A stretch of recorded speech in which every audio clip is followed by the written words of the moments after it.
안녕하세요. 오늘도 사연 살롱을 찾아주셔서 감사합니다. 저는 40대 중반의 여자입니다. 20대 후반에 남편을 만나 결혼을 했으니 결혼 생활을 한 지도 벌써 20년 가까이 다 되어 가네요. 그땐 정말 뭣도 모르고 남편이 좋다는 이유 하나만으로 순수하게 결혼을 했던 것 같아요. 이상하게 주변 결혼한 언니 오빠들을 보면 하나같이 결혼은 현실이다 라고 하는데 그건 의례 결혼한 사람들이 주는 겁이라고만 생각했죠. 당시 제 생각으로는 결혼은 굉장히 낭만적인 의식이라고 느껴졌어요.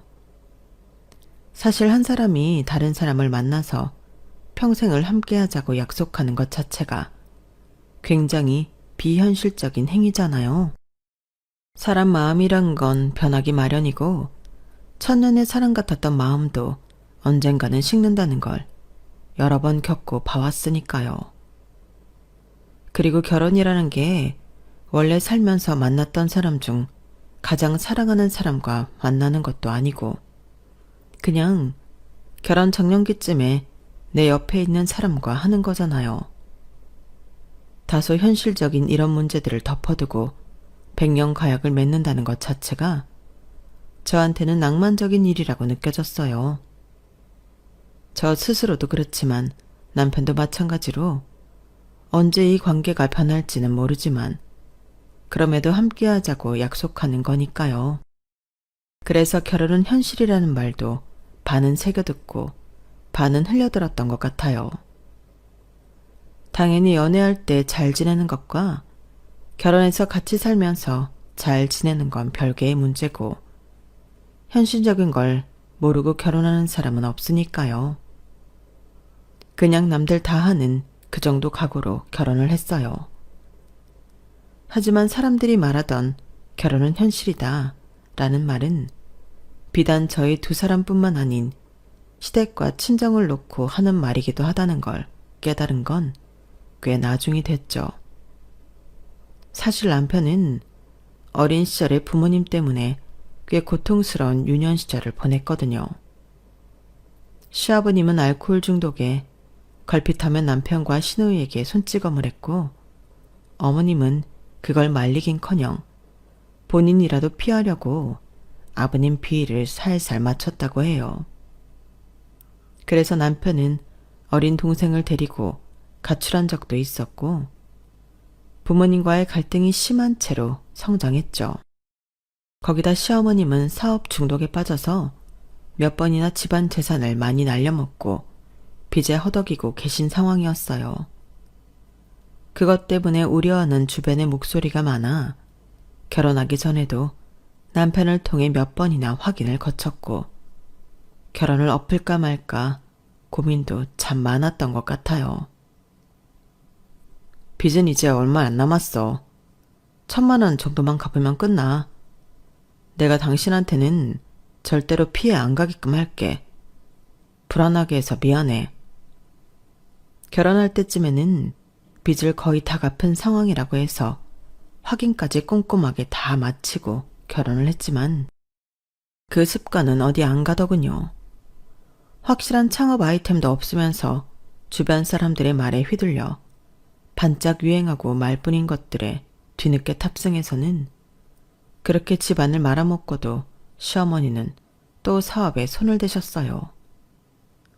이번엔 어떻게 설득을 하신 건지 아버님 명의로 대출을 받아 지방의 오피스텔을 두 채 매입하셔서는 임대업을 벌이시더라고요.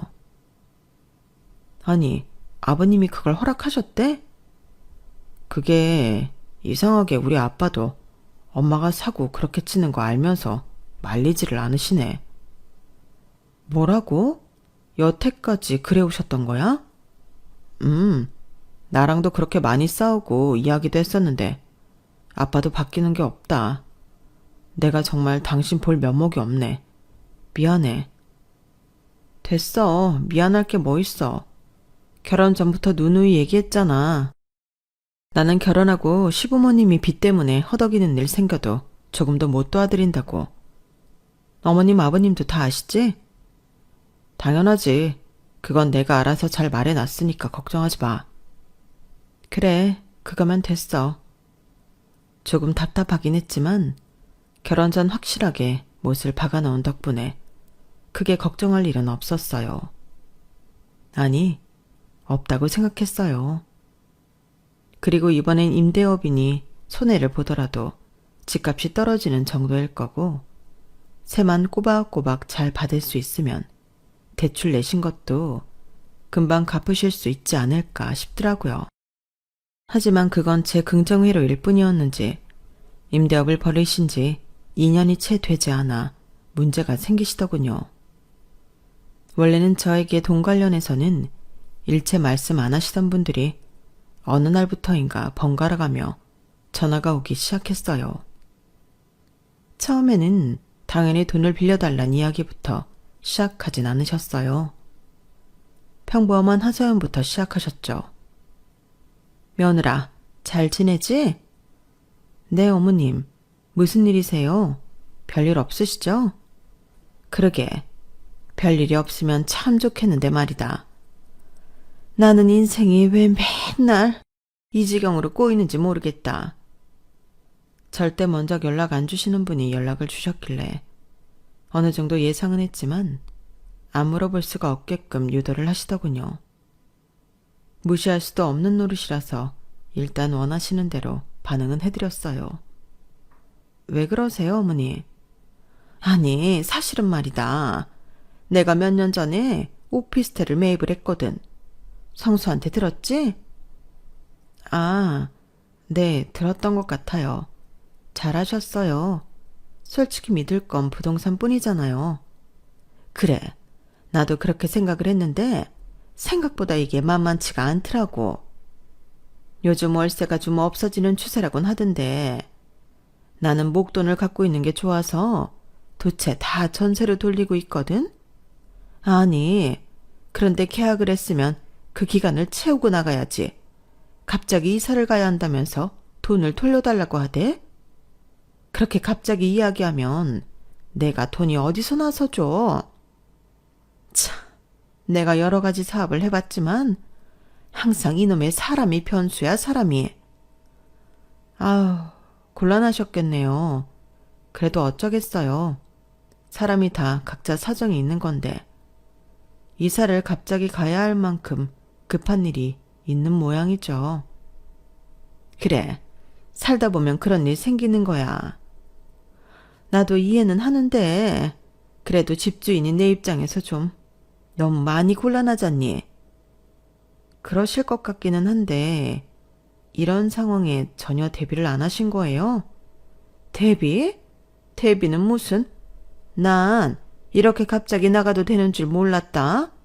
우린 한 번도 그래 본 적이 없어서. 그래서 내가 시름이 이만저만이 아니야. 이사 간다고 한 날짜가 다가오는데 돈은 도저히 모일 기미도 없고. 그래서 말인데 우리가 잠깐 돈 좀 빌려도 괜찮을까? 솔직히 너도 성수한테 들어서 우리 사정 대충은 알지. 그래도 아들 멀쩡하게 결혼시키려고 우리가 니네 결혼 전까지는 빚도 거의 청산했었어. 니네 결혼 생활 안정되고 빚 다 갚고 나서야 이제 좀 새로운 걸 해볼까 해서 임대업을 시작한 건데 이런 일이 생길 줄 누가 알았겠니?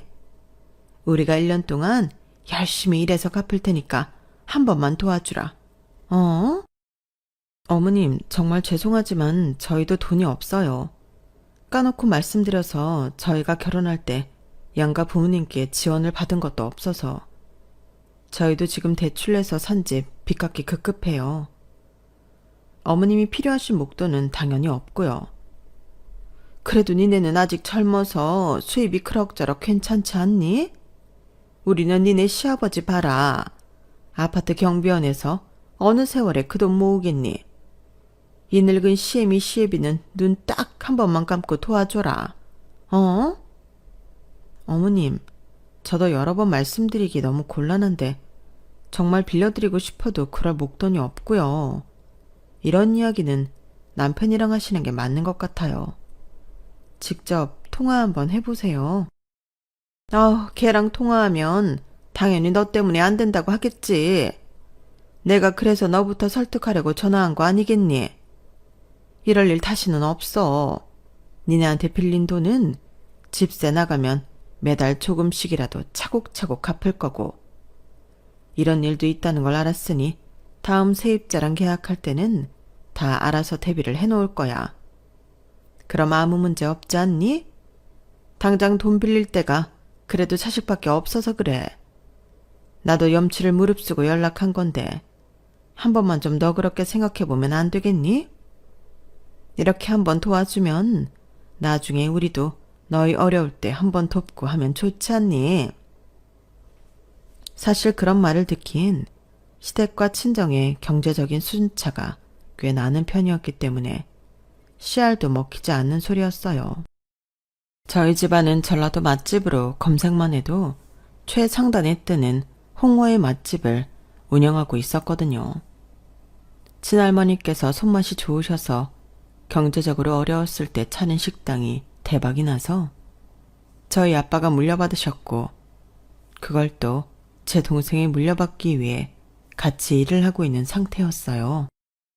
어디서 자꾸 입소문이 도는지 다행히도 시즌을 심하게 타지 않고 늘 매출이 일정하게 잘 나오는 편이라 어릴 때부터 경제적으로 풍족한 삶을 누릴 수 있었죠.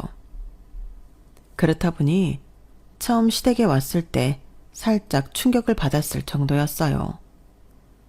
남편에게 말로는 이야기를 많이 들었지만 실제로 시댁에 갔을 때 정말 반평생을 빚쟁이에 쫓긴 사람들이었다는 게 바로 실감이 들 정도로 허름하고 엉망인 집안 꼴 때문에 결혼은 물러야겠다는 생각이 들기도 했었죠. 그럼에도 불구하고 결혼을 했으니 누군가는 저를 바보라고 생각하실 수도 있겠지만 그만큼 남편은 참 좋은 사람이었어요. 어차피 시댁은 누구에게나 껄끄럽고 불편한 존재이니 부유한 시댁에서 자라온 저랑 안 맞는 남편과 사는 것보단 차라리 가난한 시댁이 있는 지금의 남편과 사는 게 훨씬 행복할 거라 믿어 의심치 않았어요. 실제로 그날 어머님의 전화를 받기 전까지는 남편과 결혼한 걸 단 한 번도 후회한 적이 없을 정도로 행복한 결혼 생활만 보냈었죠. 어머님, 죄송하지만 전 더 드릴 말씀이 없는 것 같아요. 저희는 빌려드릴 돈이 없어요. 저도 거짓말이었으면 좋겠지만 이게 사실이에요. 그래서 더더욱 시댁과의 관계에서 거리 두는 것을 잘해야 한다고 생각했어요. 돈으로 얽히는 순간 끊임없이 서로를 못살게 괴롭히고 불행해질 거란 건 누구나 예상할 수 있는 일이니까요. 돈 문제에 있어 거절을 하면 당장은 서운해도 인간관계가 끊어지지는 않지만 빌려주면 인간관계가 끊어진다는 이야기도 있잖아요. 그래서 저는 마음이 약해질 뻔한 순간들을 겨우 넘기고 끝까지 거절을 한 채로 통화를 끝냈어요. 사실 저보다는 남편이 부모일이니 더 거절하기 힘들어할 것 같아서 확실하게 제 선에서 끝내려고 한 것도 있었어요. 제가 악역이 되더라도 저희한테서는 나을 돈이 없다는 걸 확실히 못 박아두고 싶었거든요. 그런데 제가 예상 못했던 점은 바로 남편의 태도였어요. 어머님과 통화를 따로 한 모양인지 그날 퇴근하고 와서는 심각한 표정으로 한다는 소리가 이 소리였거든요. 여보, 우리 이번 한 번만 엄마 도와주면 안 될까? 시댁빚 관련해서는 그렇게나 강조해서 관여하지 않기로 오만 약속 다 하고 결혼했는데 이제 와서 그런 소리를 꺼낸다는 자체가 너무 황당하고 화가 나더군요. 그래서 저도 모르게 언성이 높아졌어요. 아니 여보, 그걸 지금 나한테 말이라고 하는 거야? 다른 건 몰라도 그 말만큼은 나한테 하면 안 되는 거 아니야? 우리 이 문제 때문에 결혼 몇 번이나 엎어질 뻔한 거 벌써 잊었어? 당신이 빚 문제만큼은 안 휘말리게 해주겠다고 약속했잖아. 근데 어머님을 도와드리자고? 이번엔 그렇게 리스크 큰 사업도 아니고 그냥 돈 운영을 좀 잘못하신 것 뿐이잖아. 오피스텔 위치랑 내가 다 알아봤는데 새가 안 나가거나 집값이 오르면 올랐지 떨어지는 위치는 아닌 것 같아서 이번에 한번 도와드리고 엄마 아빠 안정 좀 되시면 우리도 편하잖아. 이번에 도와드려서 안정될 거라고 누가 장담해? 그리고 이게 한 번으로 끝날 거라는 보장은 있고? 돈이란 게 원래 한 번 빌려달라 하기가 어렵지. 빌리고 나면 2번이고 3번이고 또 빌려. 그렇게 안일하게 도와달라고 한다고 다 빌려주면 우리는 어떡해? 가뜩이나 당신은 결혼할 때 부모님한테 받은 것도 없으면서 살림 더 깎아가며 도와드리겠다는 거야? 나도 맨날 도와드리자는 것도 아니고 그동안 이런 식으로 돈 빌려드린 적도 없어. 그냥 이번에 이야기 들어보니 괜찮을 것 같아서 그래. 그 전처럼 리스크 큰 사업도 아니고. 아니, 내가 봤을 땐 당신이 무뎌진 거야. 어머님이 하도 어렸을 때부터 가족들 속썩이며 재산 날렸으니까. 이 정도는 별거 아니라고 생각하고 있는 거라고. 그럼 그냥 모른 척 하자는 거야? 우리가 아니더라도 엄마는 어딘가에서 돈을 빌려야 하는 상황인데, 그리고 돈 못 빌리면 전세 사기로 구속될 수도 있다는데? 남편 말도 무슨 말인지는 알겠지만 저와의 약속은 깡그리 잊은 사람처럼 눈앞에 처한 상황에 발을 동동 굴리며 어머님을 돕지 못해 어쩔 줄 몰라 하는 모습에 천년의 사랑마저 확 식어버리는 기분이 들더라고요. 이 사람을 앞으로 어떻게 믿고 결혼 생활을 하나. 눈앞이 깜깜해지고 속이 다 뒤집혔어요. 그래, 그럼 깔끔하게 어머님 도와드리고 우리는 이혼하는 걸로 하자. 나는 당신이 이런 식으로 굴 줄 알았으면 결혼도 안 했어. 결혼할 때 나랑 한 약속이랑은 다른 거니까. 우리 사이의 신뢰는 이걸로 깨진 거야. 나는 신뢰 없는 사람이랑 평생 같이 살 자신 없어. 그러니까 어머님 도와드리고 싶으면 이혼 서류부터 다 작성해 놓고 해. 여보, 당신 정말 매정하다. 매정한 건 당신이야. 내가 당신을 얼마나 믿었는데 믿은 나를 바보로 만든 거잖아. 나는 안 속상한 줄 알아? 제가 이혼 얘기를 꺼내자 남편도 차갑게 식은 눈으로 저를 보더군요. 몇 년의 연애, 또 몇 년의 결혼 생활 내내 저런 눈빛은 처음 보는 종류의 것이라서 마음이 갈기갈기 찢어지는 것 같은 느낌이 들었어요. 결국에는 그렇게 사랑한다고 결혼해도 피를 나눈 가족은 이길 수 없구나. 어차피 부부는 계약서 하나로 묶인 법적인 관계일 뿐이니 계약서만 파기하면 다시 남남이 되는구나를 실감하는 순간이더라고요. 남편과 이 일로 싸우고 나서는 밤마다 참 몰래 울기도 많이 울었어요. 돈 빌려달라고 하는 어머님도 참 황당하고 싫었지만 그보다도 믿었던 남편에 대한 배신감 때문에 너무 큰 마음의 상처를 받았죠. 그럼에도 남편에게 퍼부었던 것처럼 이혼할 용기는 또 나지 않아서 바로 실행도 못하고 한참을 어영부영 냉전 상태만 유지했던 것 같아요. 그렇게 한 달쯤 되었을 때 남편은 더 이상은 이렇게 못 지내겠다며 진심으로 미안하다고 사과를 하더군요. 생각을 해봤는데 내가 잘못한 것 같아. 결혼을 했으면 당신이 내 가족이 된 만큼 당신을 우선으로 생각했어야 했는데 내 말만 믿고 결혼하기로 한 당신을 무시한 거나 다름없었네. 정말 미안해. 이제 그만 용서해주면 안 될까? 나도 당신이랑 이렇게 서먹한 사이로 지내는 거 너무 힘들고 마음이 아파. 나라고 당신이랑 이렇게 지내는 거 편한 줄 알아? 그래도 아닌 건 아닌 거지. 어떻게 결혼 전 약속은 그렇게 깡그리 잊은 사람처럼 굴어? 나도 요 며칠 동안 진짜 암울했어. 당신이 한 입으로 두 말하는 사람이었나? 내가 사람을 잘못 본 건가 싶어서. 그러게, 아무리 부모님 일이라 나도 모르게 이성을 잃었나 봐. 나만 잘하면 돼. 나 당신이랑 이혼 같은 거 절대 하고 싶지 않아. 다시는 당신한테 그런 터무니없는 부탁하지 않을게. 한 번만 용서해줘. 알겠어. 또 그러면 나 정말 그땐 실망이 너무 클 것 같아. 같은 얘기 또 하게 하지 말아줘. 한 번만 믿어줘, 여보. 고마워, 기회 줘서. 그렇게 남편과는 극적으로 화해를 했어요. 남편은 그 뒤로는 시댁과 제가 직접적으로 소통을 하는 일을 최대한 줄이려고 노력했고, 덕분에 시댁 때문에 스트레스 받는 일도 확연히 줄어들었죠. 남편이 따로 시댁에게 어떻게 이야기했는지는 모르겠지만 시어머님은 확실히 남편과 함께 있는 자리에선 제 눈도 제대로 못 마주치시더라고요. 처음에는 그게 좀 불편하고 죄송스럽기도 했는데 그런 마음도 버리려고 애썼어요. 무리하고 불편한 부탁을 먼저 한 건 시어머님 쪽이니 제가 불편해할 이유는 없잖아요. 하지만 남편이 없는 자리에서는 은근히 시아버님이 어디 돈 나올 구석이 없나 떠보는 듯한 느낌이 들더군요.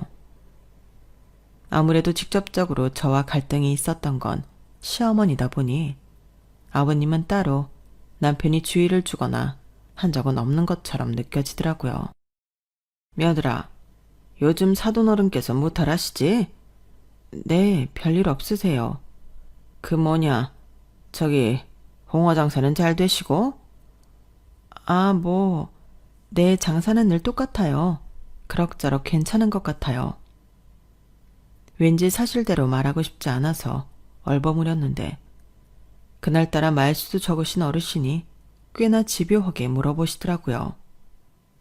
똑같다고 하면 내가 뭐 어떻게 생각해야 하나? 잘 된다고 생각하면 되는 거야? 네, 그냥 적당히 잘 되는 것 같아요.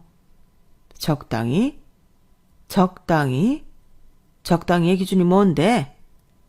그게 사람마다 다 다르니까 정확하게 어떻다고 말씀드리기가 조금 어렵네요, 아버님.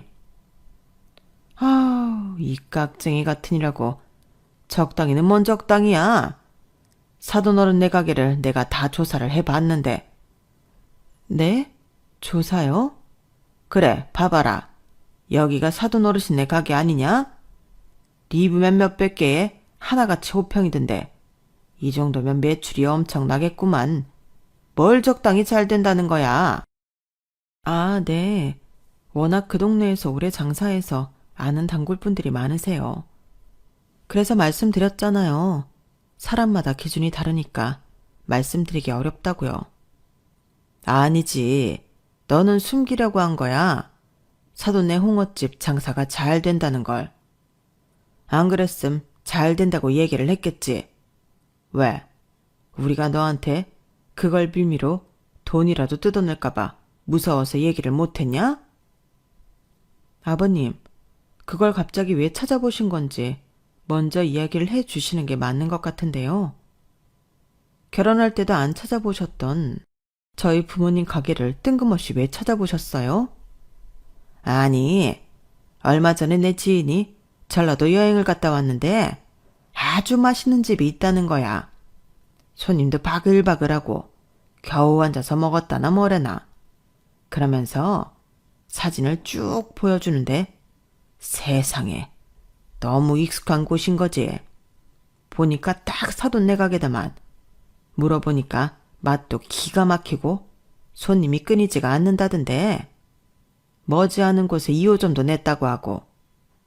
나는 네가 결혼할 때 부모님이 보태준 것도 없다고 하고 지방에서 작은 홍어횟집 한다길래 쥐뿔도 없는 집안인 줄 알았더만. 알고 보니 3대째 운영하는 맛집 딸내미라잖아. 내가 화들짝 놀라 자빠져 안 자빠져. 그걸 왜 진작에 이야기 안 하고 그렇게 꽁꽁 감췄어. 내가 이런 걸 딴 사람 입으로 들어야 쓰겠어? 어머나 세상에 정말이네. 2호점도 있네. 이거 유지하려면 보통 매출이 좋아야 하는 게 아닐 텐데. 있는 집 따님인데 결혼할 땐 왜 한 푼도 안 보태주셨을까? 두 분께서 분명 서로 이야기를 하셨을 텐데 마침 방금 처음 들은 이야기인 양 호들갑을 떠시며 연기하는 어머님을 보니 오만청이 다 떨어지더군요. 사실 저희 부모님께서 표면적으로 결혼에 비용을 안 보태신 건 사실이었어요. 남편 쪽에서 도저히 결혼에 뭔가를 보태줄 형편이 아닌 것 같았고 어머님이 자꾸 사업병으로 빚을 지신다는 걸 안 이상 굳이 첫 시작부터 친정에서 경제적으로 더 여유롭다는 이미지를 내비치고 싶지 않더라고요. 그래서 식당도 굳이 부풀려서 이야기하지 않았고 친정에서 경제적인 지원도 없다고만 알고 계신 상태셨어요. 물론 친정 부모님께서는 필요할 때 쓰라고 목돈을 뒤로 챙겨주시긴 했지만 시댁에서는 모르고 있는 상태였어요. 그래서인지 친정 부모님이 운영하는 식당이 장사가 꽤 잘 된다는 사실을 알게 되자마자 하이에나처럼 달려드는 것 같은 느낌을 지울 수가 없더라고요. 저도 모르게 꽤 방어적으로 나오게 됐어요. 어머님, 아버님들 보태주신 건 아니니까 저희 부모님이라고 보태주셔야 할 이유는 없잖아요. 그래서 제가 그냥 안 받았어요. 저희 둘 힘으로 충분히 살 수 있고 그런 거 바랄 것 같았으면 잘 사는 집에 시집 갔을 테니까요. 뭐라고? 야, 너 설마 우리가 너한테 친정 좀 산다고 뭘 바라기라도 할까봐 이러니? 얘가 정말 못하는 소리가 없네. 우리가 뭐 일부러 안 보태줬어? 자식 잘 살길 바라는 부모 마음은 다 똑같은 거야. 우리는 보태줄 수 있는 형편이었으면 보태주고도 남았어. 어딜 네가 계산적으로 머리 굴려서 안 받은 걸 가지고 우리 탓을 해? 우린 니네 부모처럼 누가 해줬니 안 해줬니 따질 사람들이 아니거든. 참나. 그런 말은 뭘 해주고 나서나 하든가. 한 푼 해준 적도 없으신 분들이 말로만 해줄 수 있다고 날뛰니 어이없더라고요. 네, 어머님 아버님. 저도 나중에 백만장자 되면 어머님 아버님 빚도 다 갚아드리고 해드릴 수 있어요. 뭐야? 아, 지 남편 없다고 아주 시부모를 막대하네 막대해. 착하고 순진한 애인 줄 알았더니 저렇게 뒤통수 치는 것 좀 봐. 아, 여보, 내 뒷골. 시어머니께서 뒷목을 부여잡고 쓰러지시는 신용을 내시길래 본체도 안 하고 자리를 박차고 나왔어요. 아무리 제가 하고 싶은 말로 다 받아쳤다고는 해도 이게 유쾌할 일은 아니니 저도 모르게 표정이 확 굳더라고요. 나중에 자초지종을 알게 된 남편은 또 부모님과 대판 싸움을 벌였고요. 그렇게 시댁과 제 사이의 간극은 좁혀질 기미가 보이지 않았어요. 그러다 결국에는 우려했던 큰일이 터졌어요. 일이 바빠서 한동안 친정 식구들과 연락이 뜸해졌던 시기가 있었는데 일이 끝나고 핸드폰을 확인하니 친정엄마한테 부재중 전화가 와 있더라고요. 너무 피곤해서 다음날 회신해야지 하고 있다가 잊어버리고 지나간 적이 있었어요. 그리고 이틀 뒤쯤 전화가 또 오시길래 받았죠. 맞다. 엄마, 전화 드린다는 걸 잊었어요. 무슨 일이세요? 아니, 요즘 니네 시댁에 무슨 일 있니? 네? 아니요. 저는 들은 거 없는데요. 얼마 전부터 사돈댁에 전화가 와서는 종종 안부를 묻길래 평생 연락 한 통 없던 사람들이 왜 이러나 했거든. 그런데 얼마 전에 돈을 좀 빌려달라고 그러지 뭐니. 그것도 꽤 목돈을. 뭐라고요? 그래서 빌려줬어요? 와, 정말 머리 끝까지 화가 나더라고요.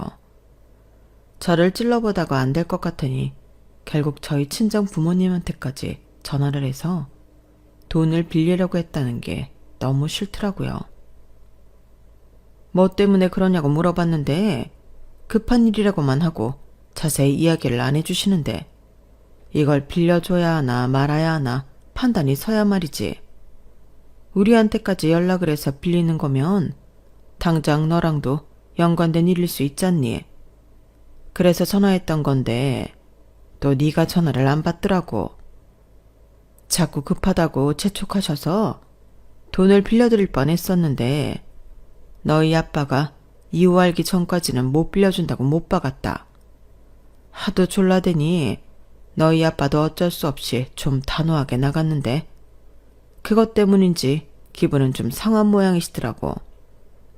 혹시 이 일로 우리 딸한테 시집살이나 더 시키라고 하지 않을까 걱정이 돼서. 에이, 괜찮아요, 엄마. 제가 뭐 시집살이 시키면 시키는 대로 다 당하겠어요. 그리고 너무 잘하셨어요.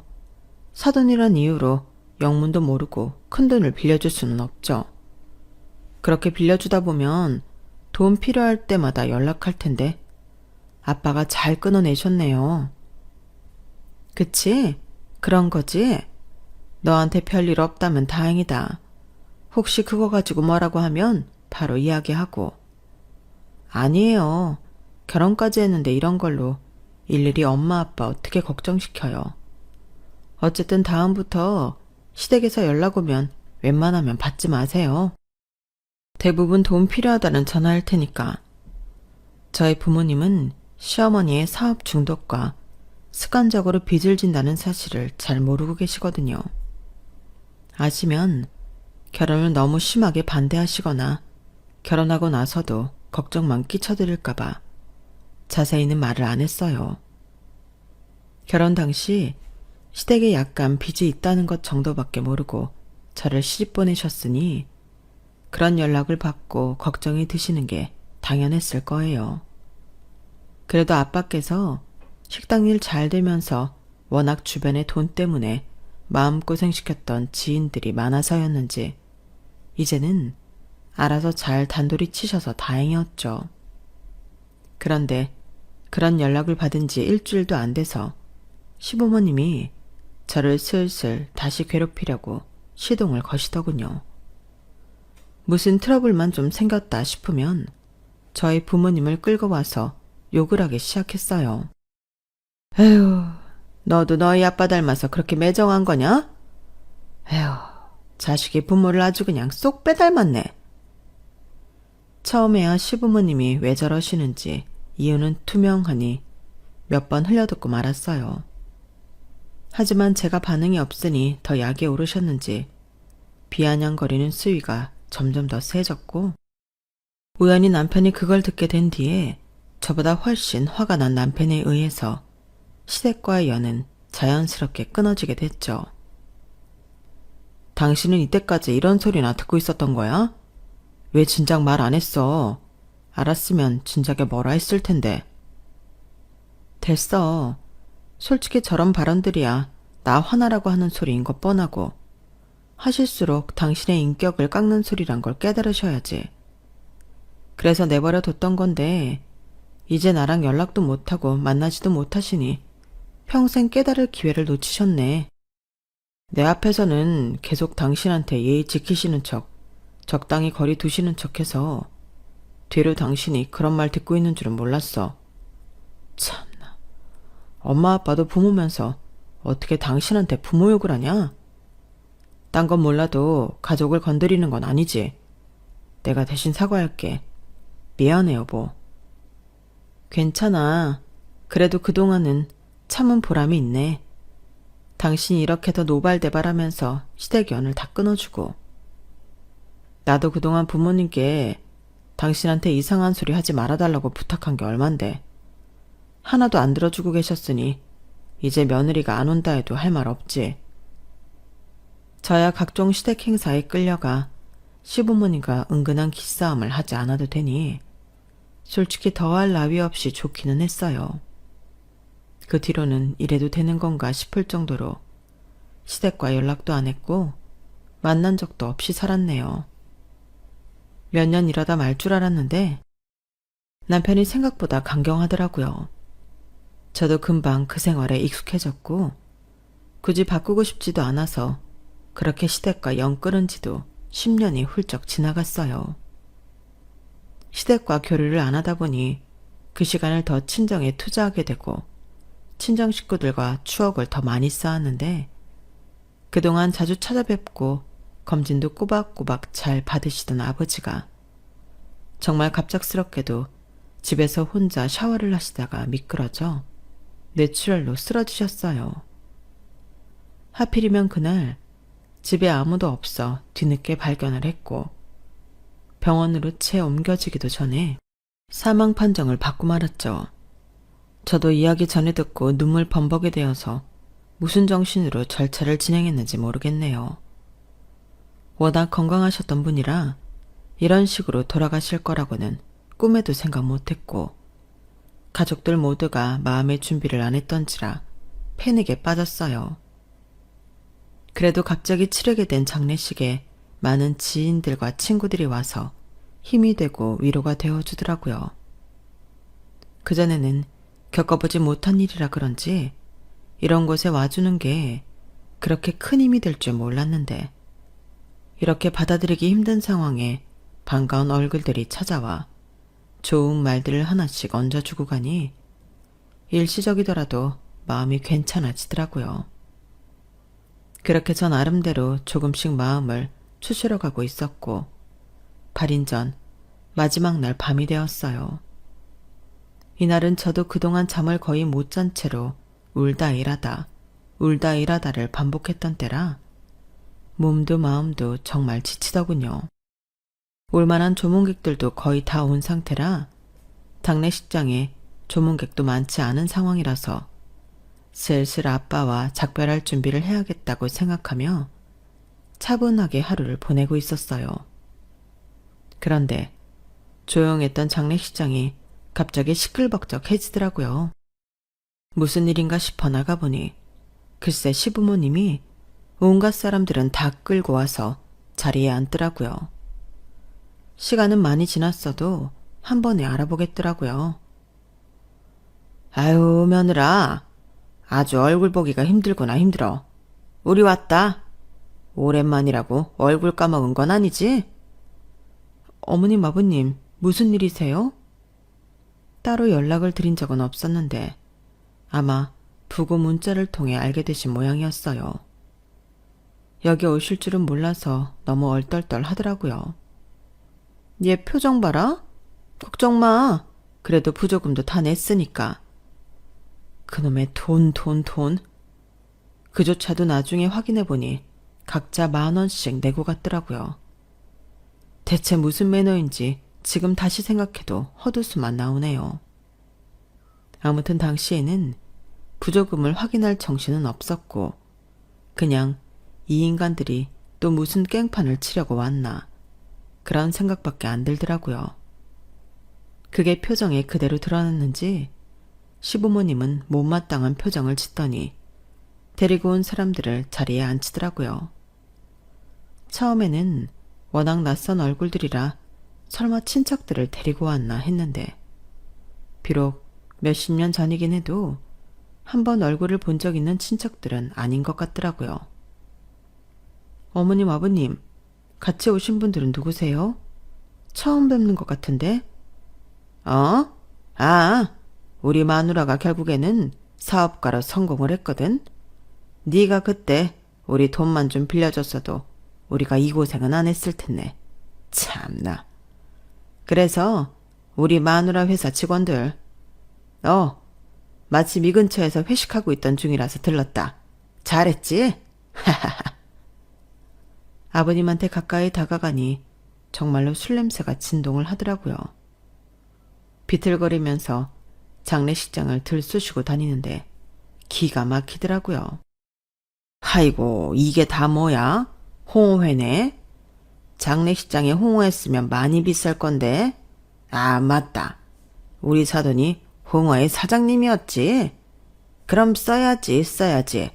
이거는 뭐 식당에서 떼다 팔았나? 다들 많이 먹으라고. 여기 돌아가신 우리 사돈이 살아생전 전라도서 제일 가는 홍어회집 사장님이셨어. 우리 사돈이 쏘는 회니까 마음껏 먹고 해장까지 시원하게 하고 가자고. 알았나? 직원들도 이게 맞나 싶었는지 선뜻 수저를 들지 못하고 서로 눈치만 보고 있더군요. 아니, 여기까지 직원들을 끌고 와서 회식을 근처에서 했다고요? 마음 먹지 않으면 못 올 곳인데 근처에서 회식이라뇨. 정말 기가 차서 말도 안 나왔어요. 음식을 갖다 주던 우리 사촌들도 이게 무슨 상황인가 싶었는지 얼굴을 찌푸리며 제 눈치만 봤어요.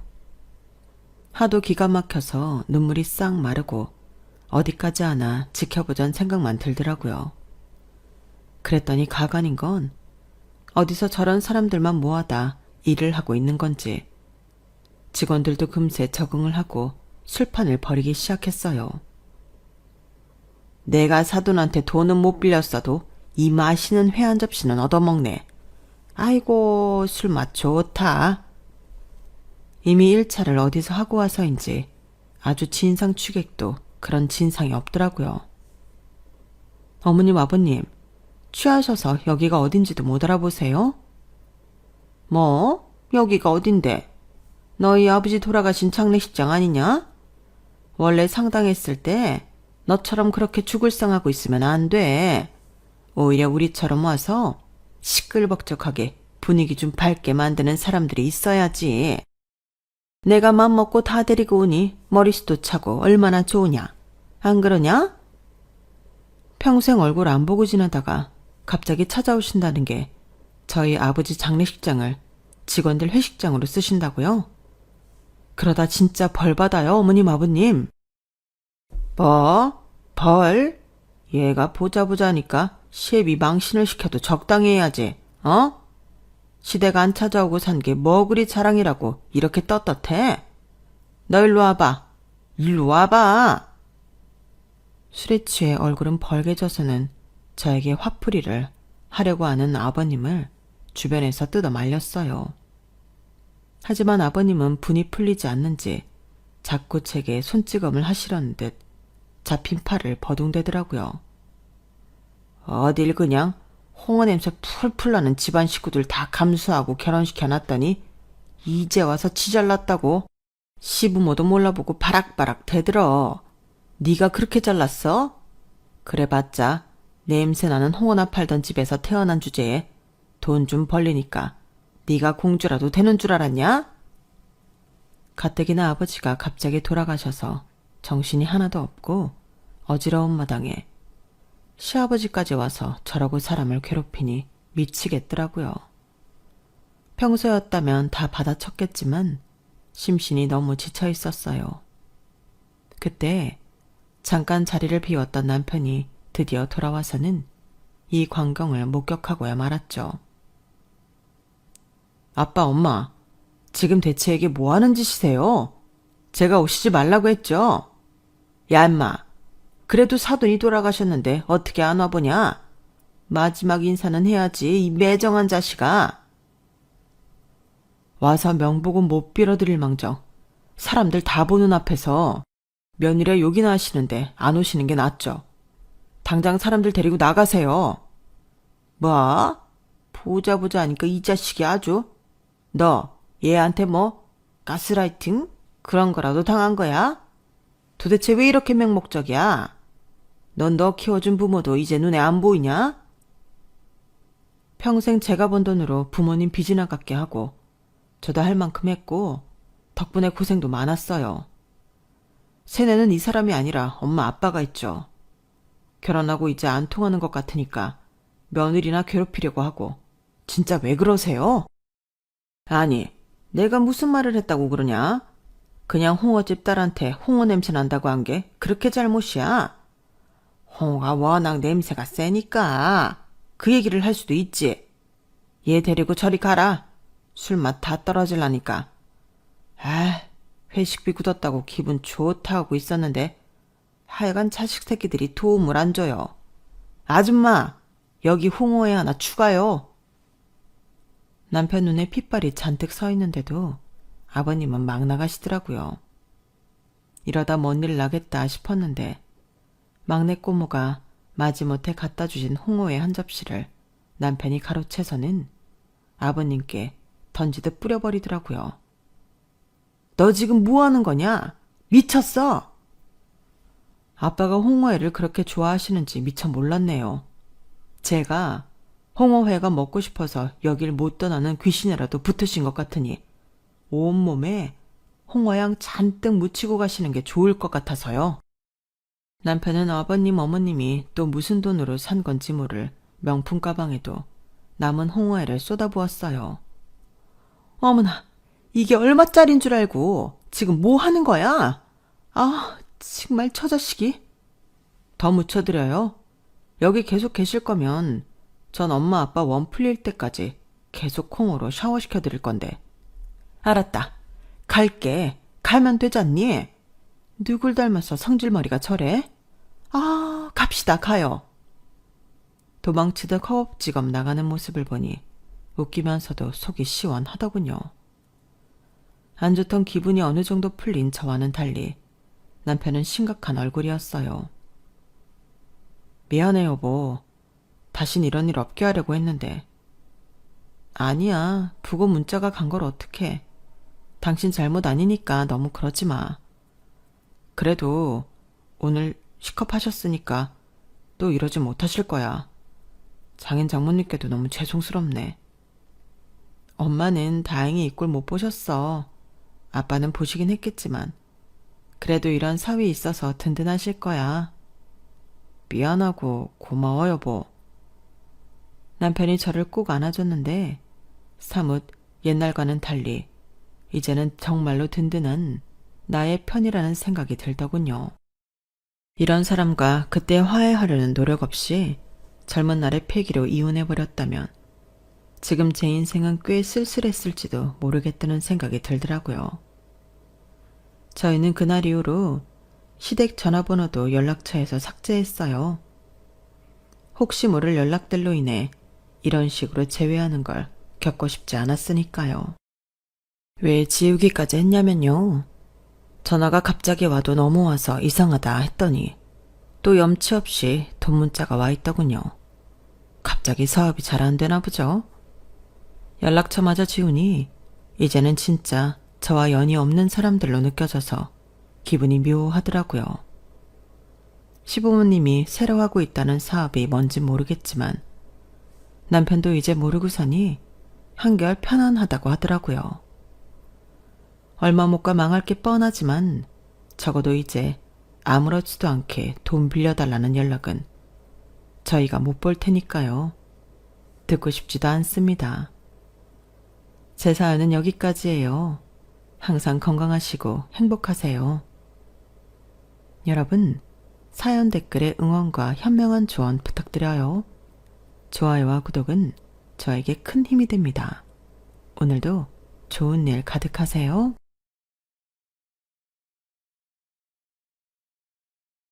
안녕하세요. 오늘도 사연 살롱을 찾아주셔서 감사합니다. 저는 지금 푸른 바다가 바로 보이는 강원도의 한 작은 마을에서 홀로 아들을 키우며 새로운 인생을 시작한 30대 여자입니다. 이 조용하고 아늑한 마을에서 저희 모자는 지금 누구보다 행복한 시간을 보내고 있어요. 그동안 말도 많고 탈도 많았던 저의 결혼 생활과 시댁 식구들과의 스토리를 좀 들려드릴까 해요. 지금 쓰면서도 이게 정말 내게 벌어졌던 일이 맞나 싶네요. 그만큼 놀랍고 믿지 못할 시간들이 주마등처럼 스쳐 지나가는군요. 저는 남들과 크게 다르지 않은 평범한 여자였어요. 나쁘지 않은 학교 성적으로 중상위권 대학을 졸업하고 대기업은 아니지만 어디에선가 한 번쯤 들어봤을 법한 회사에 다니는 지극히 평범한 직장인이었어요. 남편과는 지인 소개로 알게 되었고 오래 만나다 보니 자연스럽게 결혼 이야기까지 오가게 되었어요. 사는 방식이나 집안 규모가 서로 크게 다르지 않고 남편과 아내 역할에 충실하면 무난하게 평생을 함께할 수 있을 줄 알았어요. 실제로 결혼해서 전업주부로서 새 삶을 시작하며 3년이라는 시간이 흘렀어요. 남편 내조도 하고 어린 아이들을 돌보며 달라는 가정을 꾸리고 넘치지도 그렇다고 부족하지도 않은 형편에 만족하며 살고 있었어요.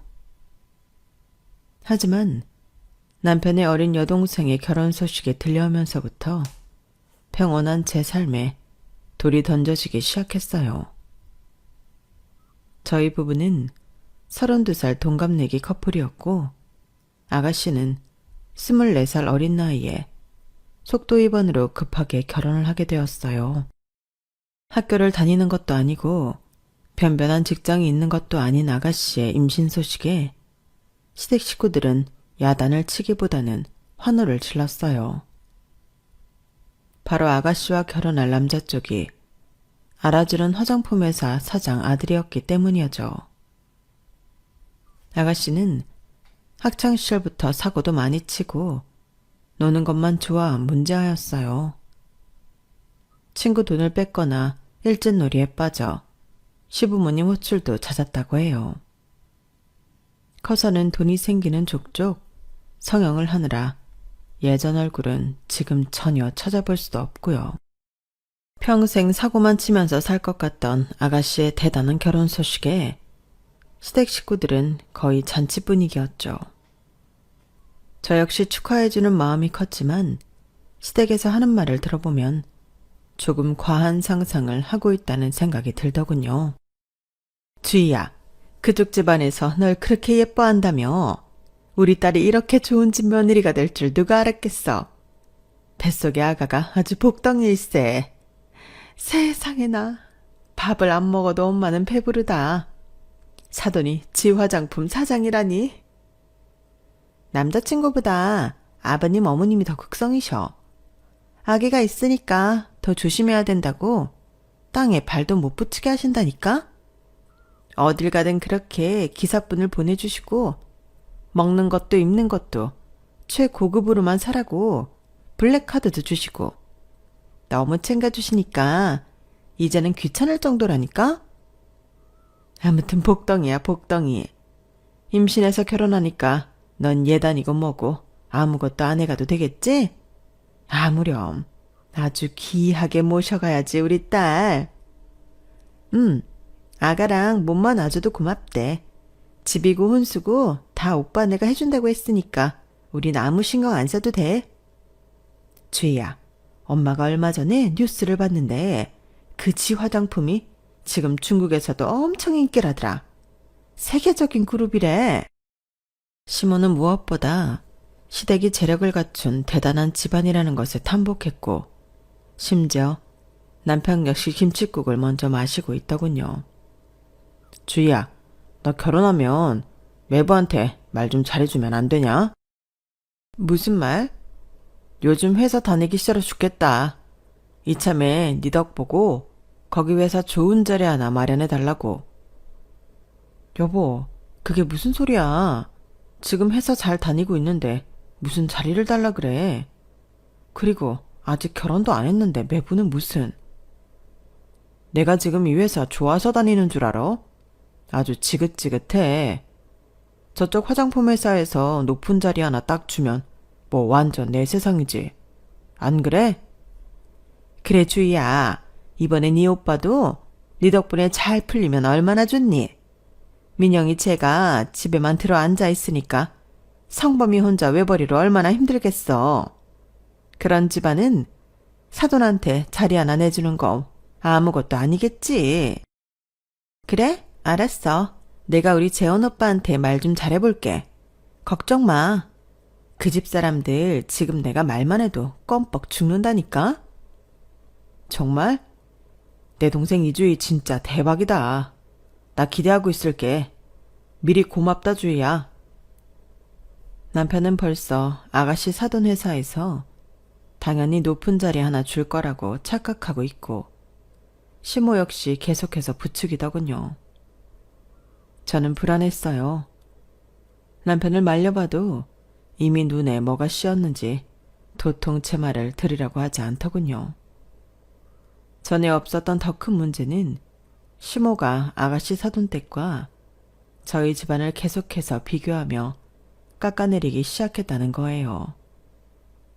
저희 부모님은 강원도 바닷가 쪽에서 20년째 건어물 장사를 하고 계세요. 저는 항상 열심히 사시는 두 분을 존경했는데 지 화장품 집안의 등장으로 갑자기 저희 부모님께 화살이 향했던 거예요. 건어물 장사하는 사돈이랑 이렇게 수준 차이 나서 되겠니? 주희야, 재원이한테는 네 새언니네 집이 그런 장사한다는 거 알리지 마. 격 떨어진다고 싫어하실라. 내가 알아서 그런 건 말 안 하지. 어머님 아가씨, 저희 부모님한테 말씀이 좀 지나치신 것 같은데요. 지나쳐? 지금 생각해보니 니네 집이 더 지나친 것 같구나. 그때 아주 딸을 빈손으로 우리한테 떠맡긴 거 아니니? 네가 이 집에 시집 볼 때 해온 게 뭐가 있어? 맨입으로 딸내미 하나 시집 보낸 거지. 안 그러니? 집이랑 혼수할 때 저도 일부 보탰어요. 꼴랑 5천만 원? 주인은 결혼하면 저기 한강 보이는 50억짜리 집에서 산댄다. 너한테 받아보지 못한 사돈도 이제야 주희한테나 좀 받아볼 것 같구나. 입이 10개라도 넌 할 말 없지? 너무 화가 났어요. 한순간에 저와 부모님을 죄인 취급하는 시모의 태도가 이해되지 않았어요. 하지만 더 열받는 건 그 옆에서 깝죽대는 남편이었어요. 엄마가 참아. 나도 장인어른이랑 장모님한테 뭐 받은 거 없어. 가면 맨날 오징어국이나 황태국 끓여주시고. 말도 마. 입에서 비린내가 진동한다니까. 여보, 우리 엄마 아빠가 해준 거 맛있다며 잘 먹더니 갑자기 그게 무슨 말이야. 야, 그럼 그 앞에서 내가 비린내 나서 못 먹겠습니다 이렇게 해? 차라리 주인의 사돈처럼 뭐 사먹고 사입으라고 돈을 주시던지. 당신네 집 참 그래. 시모와 아가씨가 있으니 의기양양해진 남편의 막말이 도를 넘더군요. 다들 그만 싸워요. 아무튼 내가 그 집 사람 되면 다들 좋은 일 생길 테니까 기다려봐요. 우리 아기 들을라. 왜 이렇게 큰 소리들을 내고 그래요? 맞다. 뱃속에 우리 손주 나쁜 소리 들으면 안 되지. 다들 돌아가. 그날 이후 시모와 남편의 이상행동은 계속되었어요. 하루는 시모가 전화를 걸어와 하는 말이 민영아, 집이니? 아니요. 잠깐 마트에 나왔어요. 그래? 그럼 이따 주인네 좀 갔다 와라. 아가씨한테요? 왜요? 애가 워낙 몸이 약한데 임신을 해서 그런지 요즘 많이 힘들어하더라. 가서 빨래랑 청소도 좀 해주고. 너 지금 마트라 그랬지? 잘 됐네. 먹을 것도 좀 사가서 해주고 해. 새언니 좋다는 게 뭐니? 저는 속으로 부글부글 끓었지만 혹시라도 안 해주고 아기가 잘못되면 나중에 더 큰 원망을 들을까 억지로 아가씨 집에 가서 일을 해주곤 했어요. 한두 번 이런 일이 반복되자 시모와 아가씨는 고마운 것도 모르더군요. 언니, 나 갑자기 시원한 수박이 먹고 싶은데 좀 사다 줘요. 여름도 아닌데 수박을 어디서 구해요? 아기가 먹고 싶다는데 그럼 어떡해요?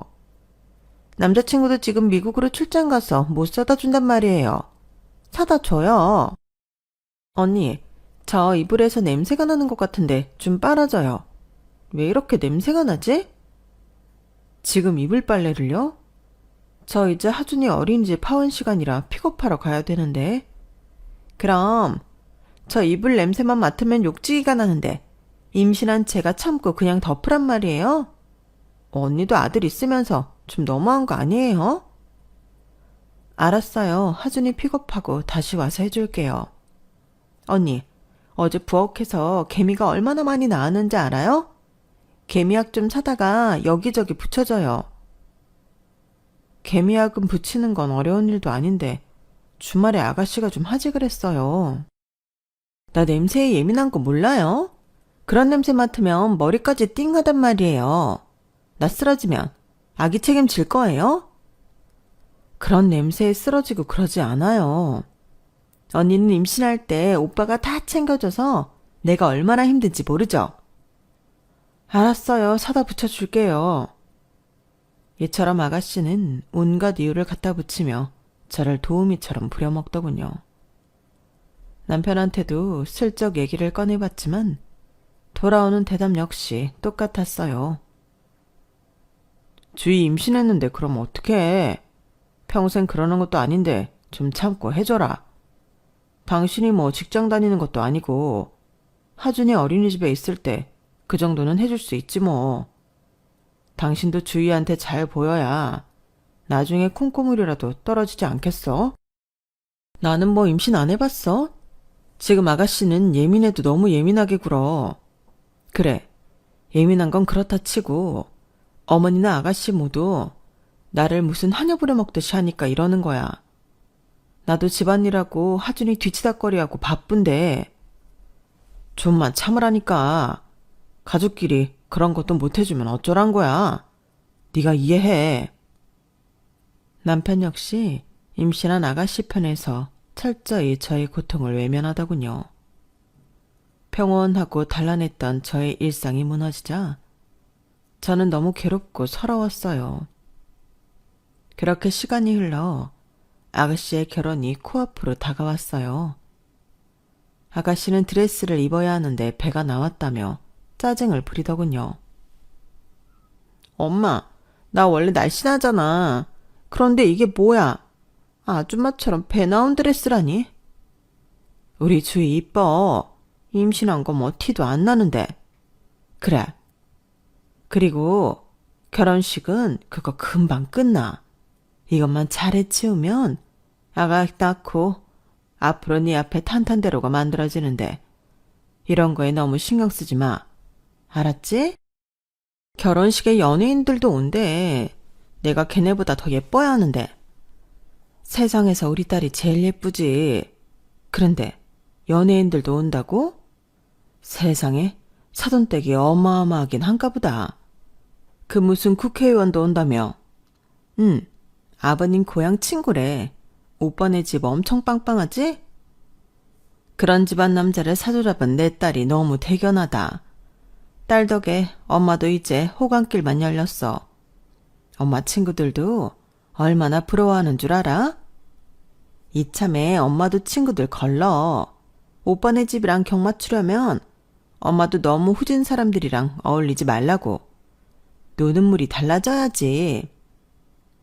그럼. 그 옛날 과거 다 알고 그런 사람들은 결혼식에도 안 불렀어. 시모와 신우는 이번 결혼을 황골탈퇴할 기회로 생각하는 것 같았어요.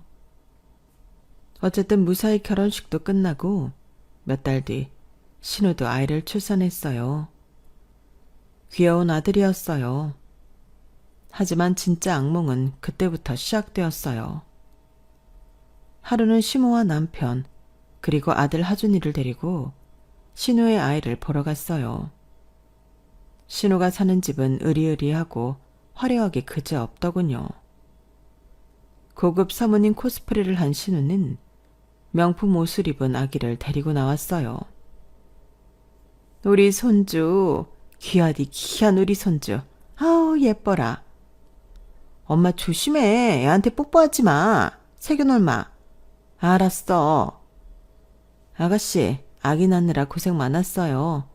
아기 한번 안아봐도 돼요? 그러세요. 작은 아기를 품에 안으니 하준이 어릴 때가 생각나 기분이 좋았어요. 그때 하준이가 아이를 만져보고 싶다며 손을 뻗쳤어요.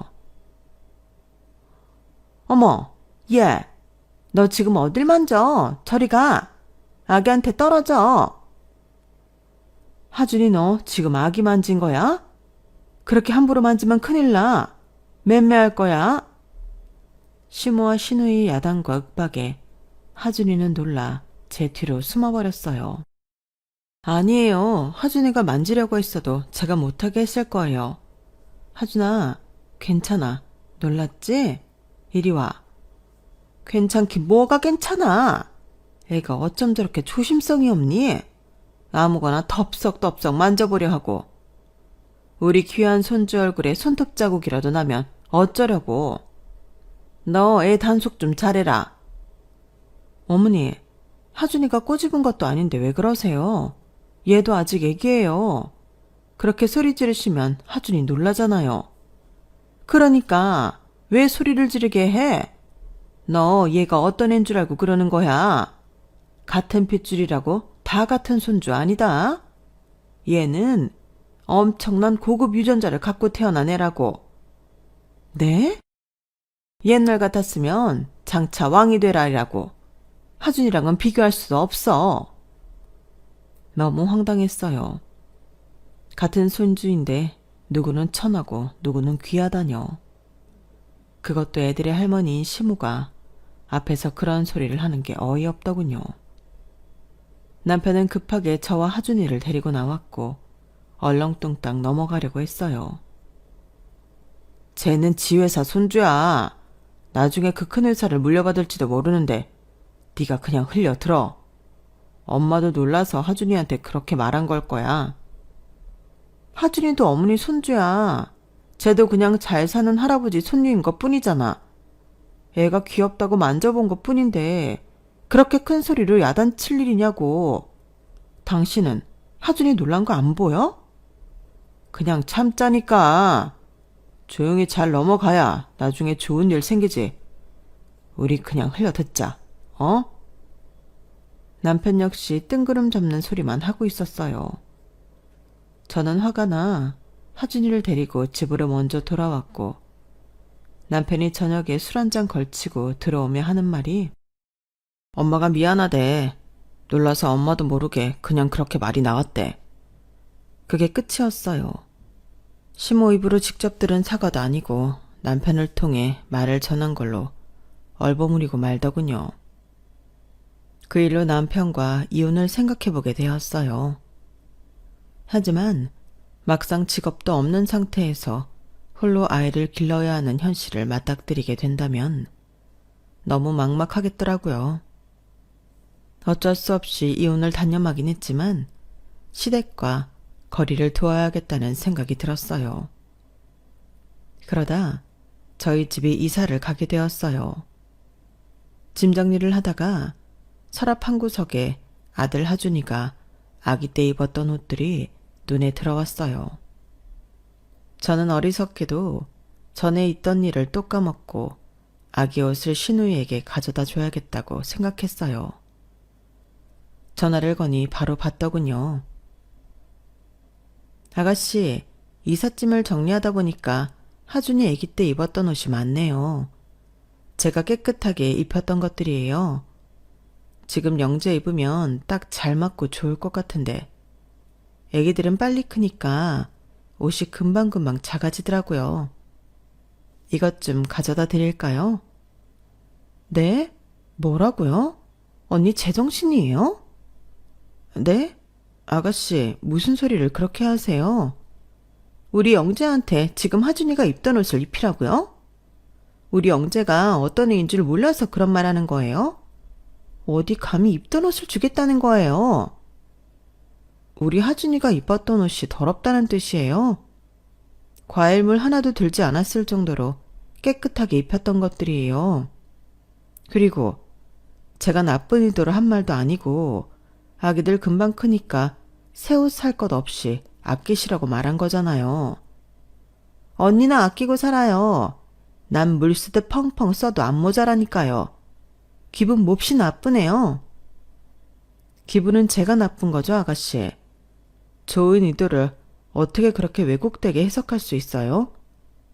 좋은 의도든 나쁜 의도든 우리 애한테 남이 입혔던 걸 또 입히겠다는 생각 자체가 더럽다고요. 남이요? 하준이가 남이에요? 말이 그렇단 거죠. 우리 영재는 양말도 명품만 신겨요. 그런데 입던 옷이라니. 이런 데서 레벨 차이가 나는 거예요. 알았어요? 저는 순간 뒤통수가 땡기더군요. 이게 그렇게까지 욕먹을 일인 건지, 내가 뭘 얼마나 잘못한 건지 이해가 안 됐어요.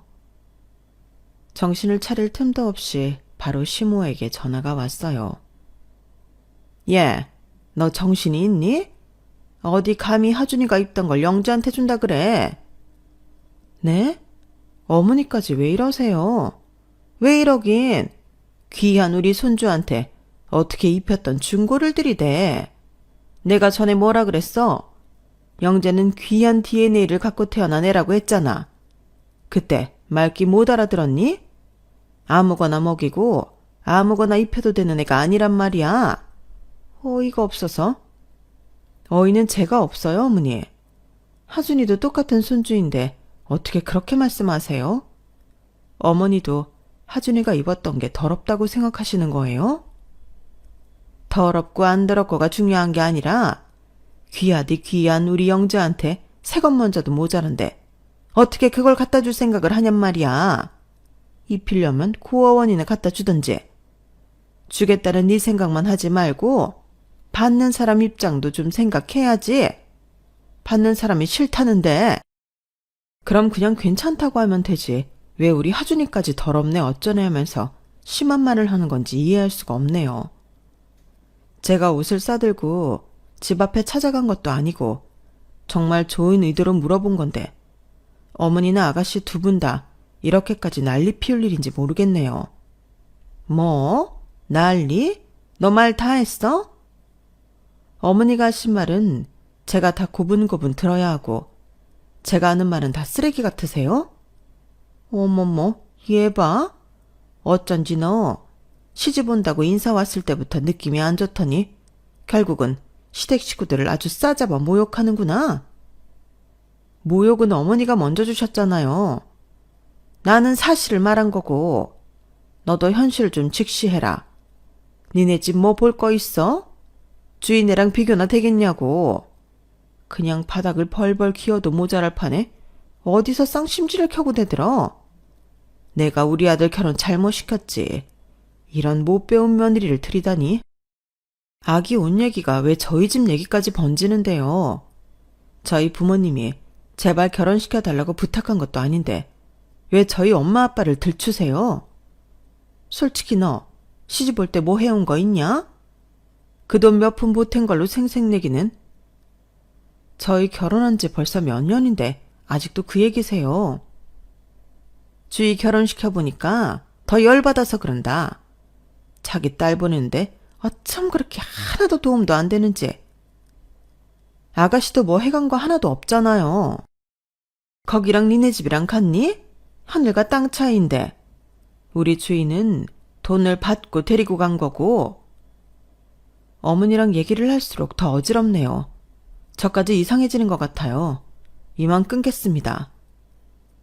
여기서 끝난 게 아니었어요. 울그락불그락한 얼굴로 집에 들어온 남편이 가방을 내던지며 제게 말했어요. 당신 그냥 가만히 있으면 중간이라도 가지. 나대지 말라고 했잖아. 왜 애 옷을 주네만에 해갖고 이 난리야? 뭐? 나대? 아가씨 생각해서 애 옷 좀 주겠다는 게 나대는 거야? 우리 하준이한테 뭐 몹쓸 병이라도 있어? 그거 입으면 병이라도 나? 당신까지 도대체 왜 이래? 당신은 나한테 이러면 안 되는 거잖아.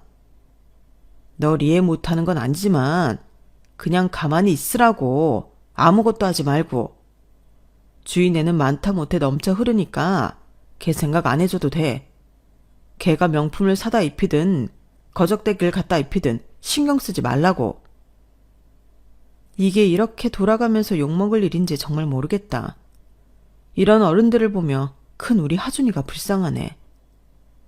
저는 속상한 마음에 하준이를 데리고 바로 부모님이 계시는 강원도로 향했고 눈물을 흘리며 이야기했어요.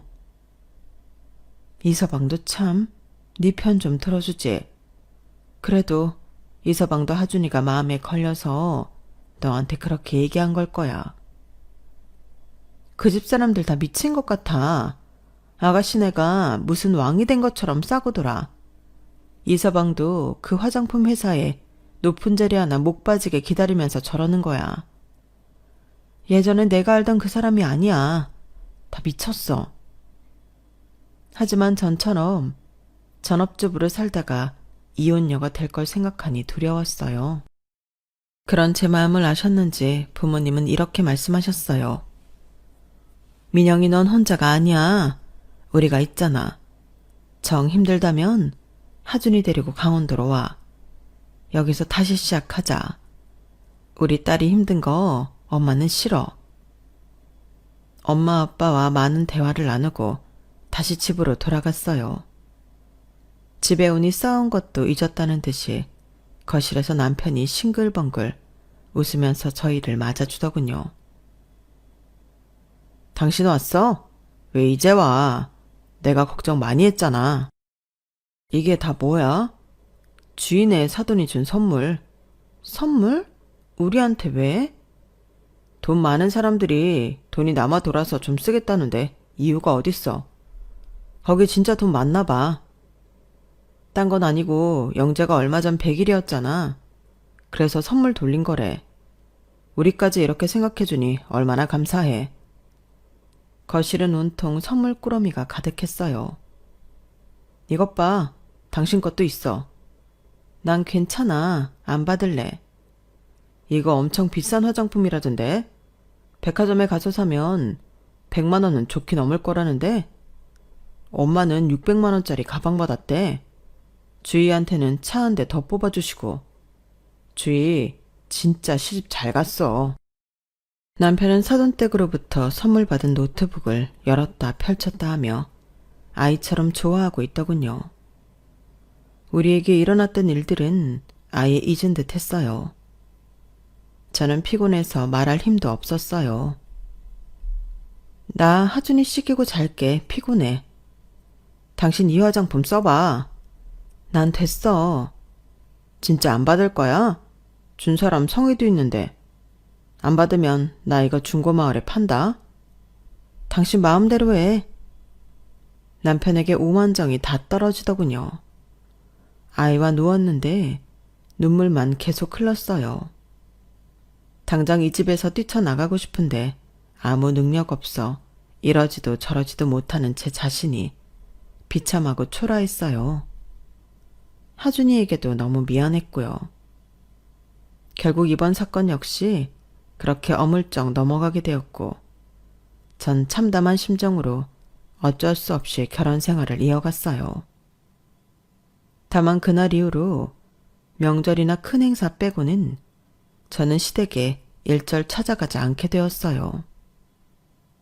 처음에는 시모에게 괘씸하다는 말을 들었지만 시간이 지나니 저한테 아예 관심을 끊으셨어요. 아무튼 서로 만나서 불편해지는 경우가 줄어드니 그나마 낫더군요. 2년 동안 그렇게 지내니 다시 제 생활이 안정되는 느낌이 들더군요. 그러는 동안 하준이는 유치원을 다녔고 신우는 그 사이 둘째 아이를 낳았어요. 어느 날 엄마에게 다급한 전화를 받게 되었어요. 민영아, 어쩜 좋니? 이모가 하늘나라로 갔어. 뭐? 이모가? 이모는 결혼도 안 하고 자식도 없는 노처녀였는데 엄마와 가까운 거리에서 살았어요. 자매가 서로 의지하고 살갑게 지냈는데 작년부터 이모가 몸이 안 좋아지더니 1년 만에 돌아가신 거예요. 강원도로 급하게 가서 이모 장례를 치러야 하는데 하준이를 데리고 갈 수가 없었어요. 저는 남편에게 연락을 했어요. 이모가 돌아가셔서 나 지금 빨리 강원도 가야 해. 오늘 나 대신에 하준이 유치원 끝날 때 맞춰서 꼭 데려와. 저는 부랴부랴 강원도를 향했고 상심에 빠진 엄마를 달래며 장례 준비를 시작했어요. 저한테도 참 잘해주던 이모였는데 이젠 볼 수 없다고 생각하니 눈물이 흘렀어요. 하지만 엄마 때문에 마냥 슬퍼할 수만은 없었죠. 늦은 저녁 시간 한참 조문객을 받고 있는데 모르는 번호로 전화가 왔어요. 이하준 어린이 어머니시죠? 네, 맞는데요. 어디시죠? 여기 경찰서입니다. 하준이를 저희가 보호하고 있습니다. 순간 머리가 띵해지며 아찔했어요. 저는 상복을 입은 채로 미친 사람처럼 달려갔어요. 경찰서에 가니 하준이가 멍하니 앉아있더군요. 하준아, 하준아, 너 왜 여기 있어? 엄마, 엄마. 저를 본 하준이는 펑펑 울기 시작했고 저도 놀라서 같이 울었어요. 다행히 어머님이 미아 방지 지문 등록을 미리 해놓으셔서 이렇게 찾을 수 있었네요. 아버님은 계속 시도했지만 통화가 안 되더군요. 이상했어요. 분명히 남편한테 하준이를 부탁하고 간 건데 연락이 안 된다는 것이요. 하준이를 진정시키고 집으로 데려갔어요. 하준아, 어떻게 된 거야? 아빠가 유치원으로 데리러 안 왔어? 할머니가 왔어. 할머니가? 할머니가 와서 같이 주의고문에 갔었어. 근데 할머니랑 고모가 나한테 나가라고 해서 엄마 찾으러 나왔어. 너한테 나가라고 했다니? 왜? 나도 몰라. 문 열고 나왔는데 다시 안 열어줘서 엘리베이터 타고 내려와서 엄마 찾으러 갔어. 잠시 후 남편이 술 냄새를 풍기며 집에 돌아왔어요. 당신, 하준이 유치원 안 갔어? 나 갑자기 회식이 잡혀서 엄마한테 부탁 좀 했지. 주인의 애들 보러 간다길래 하준이도 데려가라고 했고. 왜? 뭐 잘못됐어? 무슨 영문인지 모르겠지만 어머님이랑 아가씨가 하준이를 나가라고 했대. 혼자 나와서 나 찾는다고 돌아다니다가 길 잃어서 경찰서에서 연락 왔었어. 나 장례 치르다 전화 받고 이렇게 허겁지겁 온 거야. 하준이가 뭘 잘못했겠지. 엄마랑 주희가 왜 애한테 나가라고 해. 당신은 아들 미아될 뻔했는데 그렇게 속 편한 소리가 나와? 그리고 회식이 뭐라고 애를 다른 데 맡겨. 우리 엄마인데 다른 데라니. 그럼 당신이 데리고 강원도 가지 그랬냐? 장례를 치르는데 애를 어떻게 데려가? 아, 몰라. 나 지금 엄청 피곤해. 애가 잘 돌아왔으면 됐잖아. 나 잘 거야. 그때 저는 남편과 이혼을 확실히 결심할 수 있었어요. 아빠라고 불릴 자격도 없는 사람과 그동안 같이 산 시간이 너무 아깝게 느껴졌어요. 다음 날 저는 사건의 전말을 알기 위해 어머니를 찾아갔어요. 어머니, 하준이 왜 내쫓으셨어요? 내쫓긴 누가 내쫓아? 지발로 나간 거지. 쟤 이제 고작 6살이에요. 나간다고 해도 붙잡으셨어야죠. 밥을 줘도 싫다. TV를 틀어줘도 싫다. 장난감도 싫다. 어쩜 애가 그렇게 클수록 고집불통이니? 너만 계속 찾는데 시끄러워서 주인의 애들이 잘 수가 있어야 말이지. 엄마 찾으러 간다길래 나가서 잘 찾아보라고 했다. 어쨌든 경찰서에서 안전하게 데리고 있었다며. 경찰서에서 없었으면요. 애를 잃어버렸으면요. 아, 찾았으면 됐지. 뭘 이렇게 눈을 부라리면서 난리야. 아가씨네 애들만 소중하세요?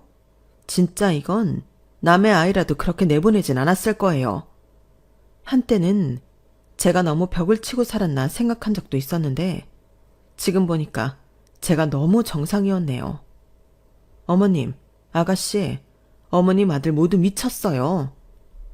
뭐? 너 말 다 했니? 전 이제 미친 사람들이랑 말도 섞기 싫어요. 저 하준이 아빠랑 이혼할게요. 가진 것도 없는 게 이혼은 무슨? 왜? 이혼하고 니네 부모님한테 가서 건어물이나 팔려고? 네 마음대로 해라. 피가 거꾸로 솟구치고 살인 충동이 일어나는 것을 겨우 참고 돌아왔어요. 제가 밖에서 구걸을 하며 살더라도 이런 사람들과 제 아들을 핏줄이랑 끈으로 엮이게 할 수는 없었어요.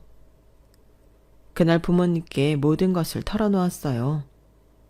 부모님은 얼른 정리하고 강원도로 오라며 말씀하셨고요. 남편은 생각보다 쉽게 이혼을 해주더군요. 나는 참 당신이 안타까워. 왜 지 복을 차고 앉아있을까? 그게 무슨 소리야? 주인의 집안이 보통 집안이야? 좀만 참고 견디고 있으면 하늘에서 뭐가 떨어질지도 모르는데 그것도 다 싫다고 이렇게 이혼이나 하고. 당신은 앞을 내다볼 줄 모르는 사람이야. 앞을 아주 잘 내다보고 당신이랑 헤어지는 거야. 그쪽 집안이 자선단체도 아니고 별 볼 일 없는 당신 같은 사람한테 뭘 하사하시겠어. 뭐 자리라도 맡겨놨어? 당신 꿈이 너무 큰 거 아니야? 빨리 정신 차려. 말이면 다인 줄 아나. 아무튼 내가 나중에 잘 나간다고 배 아파하지나 말고 하준이나 잘 키워. 전 남편은 뭘 믿고 그러는지 모르겠지만 마음은 벌써 지 화장품 회사의 임원이 다 되었더군요. 그렇게 저는 하준이를 데리고 강원도로 향했어요. 하준이도 느끼는 게 있는지 아빠를 전혀 찾지 않았어요. 걱정 반 두려움 반을 안고 부모님 집에 도착했는데 아주 반가운 소식을 들을 수 있었어요. 엄마와 아빠가 5층짜리 상가 안에서 건어물 장사를 하고 계셨는데 사실 그 건물이 돌아가신 이모 것이었거든요. 평생을 혼자 산 이모는 돈을 모아 건물과 지금 사는 아파트를 사뒀고 자식이 없어 줄 사람이 없었죠. 죽음이 가까워진 것을 느낀 이모는 아파트와 건물 모두 엄마 명의로 돌려놓았고 엄마는 갑자기 큰 재산이 생기게 된 것이에요. 네가 이모 아파트에서 살고 싶다면 그렇게 하렴. 우리랑 같이 지내고 싶으면 그 아파트를 아예 팔던지 전세를 놔도 되고. 이모가 정말 큰 은인이네. 엄마한테 이렇게 큰 선물을 주고 갈 줄이야. 그러니 말이다. 내가 이걸 받아도 되는지 모르겠어. 불쌍한 내 동생 결혼도 못 해보고 자식도 없이 평생 돈만 모으다 죽었는데 내가 이걸 정말 받아도 되는지. 엄마가 어릴 때부터 이모 잘 챙겨줬다며. 이모가 고마워서 엄마한테 남기고 간 걸 거야. 저와 하준이는 엄마 아빠 집에 들어가 함께 살았고 이모의 아파트는 좋은 가격에 바로 팔 수가 있었어요. 게다가 5층짜리 건물에 부모님 가게 말고도 여러 가게가 입점해 있었는데 달마다 들어오는 월세가 굉장히 쏠쏠하더군요. 돈이 많이 생겼지만 부모님은 가게를 접지 않고 전보다 더 열심히 장사를 하셨어요. 저 역시 그 건물에 작은 카페를 차려 새로운 일에 도전해보게 되었어요. 바다뷰가 좋은 곳이라 손님들이 제법 끊이지 않는답니다. 하준이도 이곳에 잘 적응하고 밝게 잘 지내고 있어요. 할머니, 할아버지, 엄마의 사랑을 듬뿍 받으면서요. 저도 이제야 제 삶을 다시 찾은 느낌이라 하루하루가 설레고 카페 일을 즐기고 있어요. 그러다 알고 싶지 않았지만 전 남편과 시댁 식구들의 소식을 우연히 듣게 되었어요. 자신들이 화장품 회사의 주인이라도 되는 듯 굴더니 아가씨가 이혼당하며 모은 것이 엉망진창이 되었더군요. 우연한 기회에 신우의 큰아들인 영재가 친아들이 아닌 것을 알게 된 사돈댁은 둘째 아들까지 유전자 검사를 했고 정말 놀랍게도 둘째 역시 친아들이 아니었던 거예요. 심지어 첫째와 둘째의 아빠도 서로 달랐던 거고요. 알고 보니 신우는 결혼하기 전 이미 만나는 남자가 있었고 임신까지 했는데 클럽에서 놀다가 하룻밤을 보낸 회사 사장 아들에게 당신 아이라고 거짓말을 했던 거예요. 그렇게 모두를 속여 지 화장품 사장의 며느리가 된 것이고요. 심지어 결혼 생활 중에도 계속 외도를 해서 또 다른 남자의 아이까지 임신을 했고 그렇게 거짓말이 계속 이어졌던 거예요. 모든 진실이 밝혀지고 아빠가 다른 두 아이와 함께 신우는 처참하게 내쫓겼다고 하더군요. 딸의 결혼 후 든든한 사돈을 뒀다며 늘 자랑이었던 시모는 쥐구멍이라도 숨고 싶은 심정이었겠죠.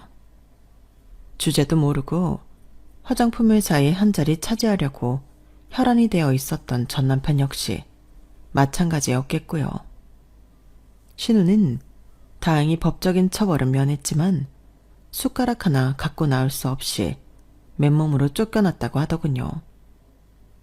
딸과 손주들까지 자기 집에 얹혀 살게 되자 시몬은 김치 공장에 나가 온갖 고생을 하면서 일하고 있는 듯해요. 신우는 아이들이 아직 어려 파트타임 아르바이트 정도만 해서 근근히 먹고 살고 있고요. 전 남편도 퇴사는 영원히 꿈도 못 꾸고 그냥 죽은 듯이 회사에 다닌다고 하더군요. 이들의 비참한 소식을 들은 지 얼마 지나지 않아 저는 전화 한 통 받게 되었어요. 울먹거리는 목소리의 주인공은 바로 시모였어요. 민영아, 잘 지냈니? 어쩐 일이세요? 전화를 다 주시고. 너 주희 얘기 들었지? 애들 얘기하고. 네, 듣고 싶지 않아도 그렇게 알려주는 사람들이 있네요. 민영아, 우리 지금 많이 힘들어. 제가 봐도 많이 힘들 것 같아요. 너 강원도 가서 가게도 열고 잘 지낸다면서? 부모님이 건물도 갖고 계시고. 그런데요? 그런 말을 왜 하시는 거예요? 염치 없지만 우리 좀 도와주렴. 도와달라고요? 뭘 어떻게 해요? 난 지금 하루에 10시간씩 김치 공장에서 일하고 있어. 계속 서서 일하니까 허리도 아프고 다리도 너무 아파. 주희도 애들 때문에 아르바이트만 조금씩 하고 있고. 그래서요. 거기 부모님 건물에 우리가 들어가서 할 수 있는 장사 없을까? 뭐든 열심히 잘할 수 있는데. 주희나 나나 많이 바뀌었다. 성범이도 너랑 헤어지고 후회 많이 하고 있어. 예전에 우리가 아니야. 그러니까 강원도에서 먹고 살 수 있게 해달라는 말씀이신 거네요? 뭐 그래주면 너무 고맙다는 거지. 한때 우리 하준이 할머니셨고 고모였고 아빠였어서 드리는 말씀인데요. 이렇게 구질구질한 모습 보일 거면 다시는 나타나지도 말고 연락도 하지 마세요. 우리 모자는 그쪽 집안이랑 이제 아무 상관도 없는 사람들입니다. 민영아, 네가 화난 거 나는데 그래도. 전에 저한테 했던 말 기억 안 나세요? 영재는 하준이랑 다르게 무슨 고급 유전자를 갖고 태어났다는 둥. 더럽게 입혔던 옷을 왜 갖다 주냐는 둥. 전 아직도 생생하게 다 기억나거든요. 그런데 살다 보니 어떠세요? 진짜 더러운 건 아줌마 딸 아닌가요? 딴 남자애를 임신하고선 그렇게 당당히 결혼을 하다뇨. 정신 못 차리고 또 딴 남자애를 낳고. 정말 들을수록 놀라운 일이네요. 제가 그 사돈댁이었으면 당신들 벌써 다 깜빵 보냈을 거예요. 앞으로 착한 일만 하면서 사세요. 네? 오열하는 전 시모를 두고 저는 먼저 매몰차게 전화를 끊었어요. 속이 다 시원하더군요. 사실 두 아이를 생각하면 좀 딱하긴 하지만 그 사람들이 하준이한테 한 짓을 곱씹어보니 용서할 수가 없겠더라고요. 그 집안 사람들은 그 이후로 다시는 연락을 해오지 않았고 전에 들을 수 있는 소식도 이제는 없어요.